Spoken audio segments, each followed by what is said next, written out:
گفتگو میں بے احتیاطی رشتوں کو کچل دیتی ہے۔ آپ کے الفاظ ہی آپ کا عکس ہوتے ہیں۔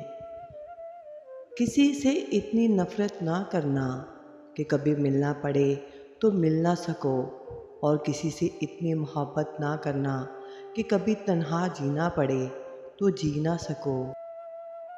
اگر تم کسی سے محبت کرتے ہو تو اسے آزاد چھوڑ دو۔ اگر وہ چلا جائے تو اسے بھول جاؤ، اور اگر واپس آ جائے تو اس کی پرستش کرو۔ محبت مرضی سے نہیں ہوتی، یہ کسی کو رزق کی طرح ملتی ہے اور کسی کو روگ کی طرح۔ آنسو کا وزن تو نہیں ہوتا، پھر بھی ان کے گر جانے سے دل ہلکا ضرور ہو جاتا ہے۔ آنسو ہر دل کو نہیں پگھلا سکتے، یہ فقط ان دلوں پر اثر انداز ہوتے ہیں جن میں رب بستا ہے۔ جو آدمی اپنی بیوی کے ساتھ اپنے خاندان میں نہ عزت کروا سکے وہ آدمی بیکار ہے، کیونکہ بیوی کو روٹی، گھر، پیار، محبت کے علاوہ عزت بھی چاہیے۔ زندگی کیا ہے، لمحے کی خبر نہیں، دلوں سے بدگمانیاں نکال پھینکیں، مسکرا کر سب سے ملیں، نہ جانے کب کہاں زندگی کا سفر رک جائے۔ ہم آج ہیں، کل تھے، ہو جائیں گے۔ بانو قدسیہ کی بہت ہی پیاری باتیں۔ ہمیشہ سچے لوگوں سے دوستی رکھیں، وہ اچھے دنوں میں سرمایہ اور برے دنوں میں محافظ ہوتے ہیں۔ کبھی نہیں سنا کہ انسان کو اس کی عاجزی لے ڈوبی ہے، انسان کو ہمیشہ اس کا تکبر ہی لے ڈوبتا ہے۔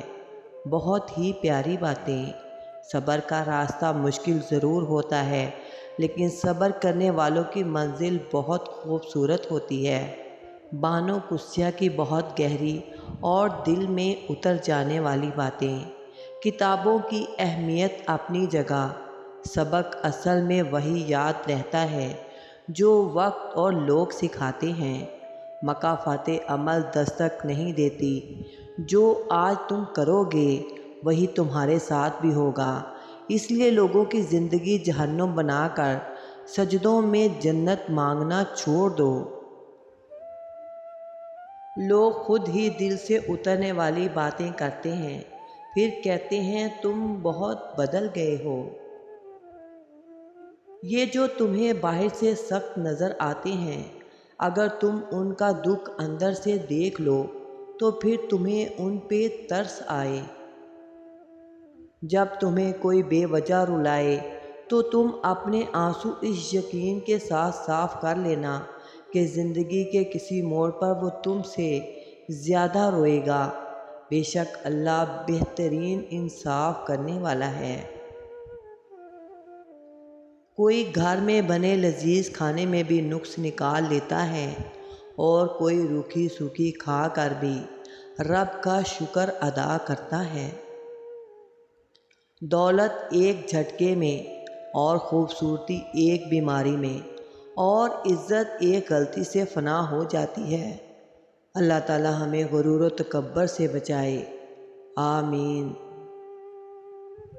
امیر لوگ عدالت سے رجوع کریں، جبکہ غریب انصاف کے لیے یوم محشر کا انتظار کریں۔ بیٹی کے گھر کا پانی بھی پئیں، روٹی بھی کھائیں، لیکن جو حصہ جائیداد میں قرآن پاک نے اس کے لیے مختص کیا ہے وہ نہ کھائیں، وہ حرام ہے۔ خسارہ ہے ہر وہ چیز، ہر وہ سہولت، ہر وہ شخص، ہر وہ جگہ جس کی قیمت آپ کا ذہنی سکون ہو۔ بہت ہی پیاری اور گہری باتیں۔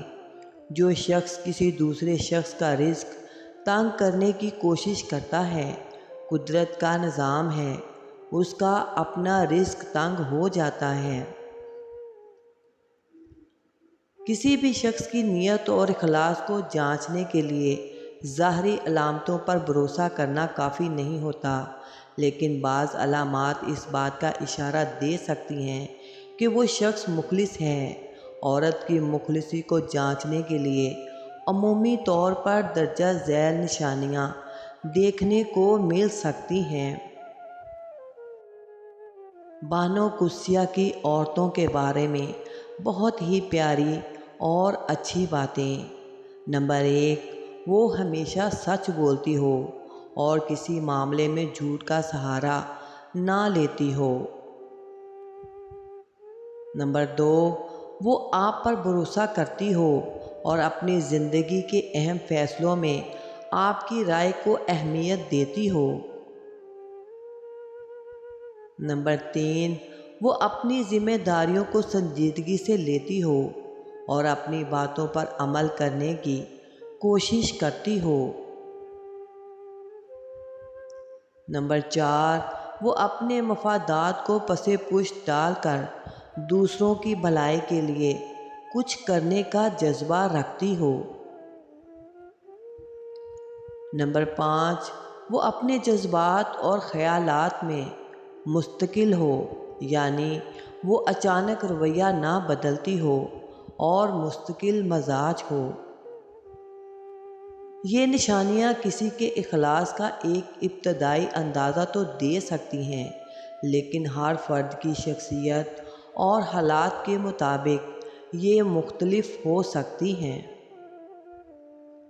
ایک عورت جب رخصت ہوتی ہے تو وہ صرف اپنا گھر نہیں چھوڑ رہی ہوتی، بلکہ گھر کے ساتھ اپنا بچپن، اپنے ناز نخرے، اپنی انا اور اپنا آپ بھی چھوڑ رہی ہوتی ہے۔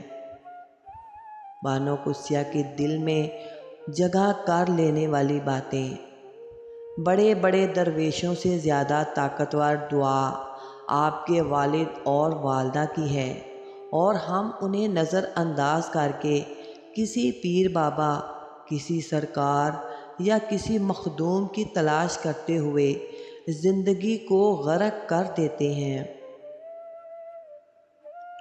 جھوٹ بولنے کے بعد ایک اچھے حافظے کی ضرورت ہوتی ہے۔ بانو قدسیہ نے فرمایا، آپ جو تقسیم کرو گے آپ کے پاس فراوانی ہو جائے گی، پھر وہ علم ہو یا مخلوق سے محبت ہو یا پھر کسی کے لیے آسانیاں۔ سادگی بھی انسان کو اس کے وجود اور خدا سے قریب تر کر دیتی ہے، اور آدمی کئی مشقتوں سے بچ جاتا ہے۔ اس کو مخلص دوست ملیں گے جو خود دوستوں سے مخلص ہوگا۔ جھوٹے کے لیے سماج جھوٹا اور سچے کے لیے سماج سچا ہے۔ مرض کا نام معلوم ہو جائے تو تکلیف تو دور نہیں ہوتی، البتہ الجھن ضرور دور ہو جاتی ہے۔ ہم نے ابھی تک ایک دوسرے کو نیچا دکھانا ہی سیکھا ہے۔ جس دن ہم نے ایک دوسرے کو راستہ دکھانا اور مدد کرنا سیکھ لیا، تب دین و دنیا میں کامیابی ہمارا مقدر بن جائے گی۔ عورت کی بربادی کا وقت تب شروع ہوتا ہے جب اسے مختلف مردوں سے اپنی تعریف سننے کی عادت پڑ جائے۔ بیوی کی ضد۔ بیوی اپنے شوہر سے اس وقت تک لڑتی یا ضد کرتی ہے جب تک اس سے پیار کی امید ہوتی ہے۔ جب وہ امید ختم ہو جاتی ہے تو وہ لڑنا اور ضد کرنا بند کر دیتی ہے۔ اس طرح کی بہت ہی پیاری اور اچھی ویڈیو دیکھنے کے لیے پلیز میرے چینل LZ رائٹ کو سبسکرائب کریں، ویڈیو کو لائک کریں اور شیئر کریں۔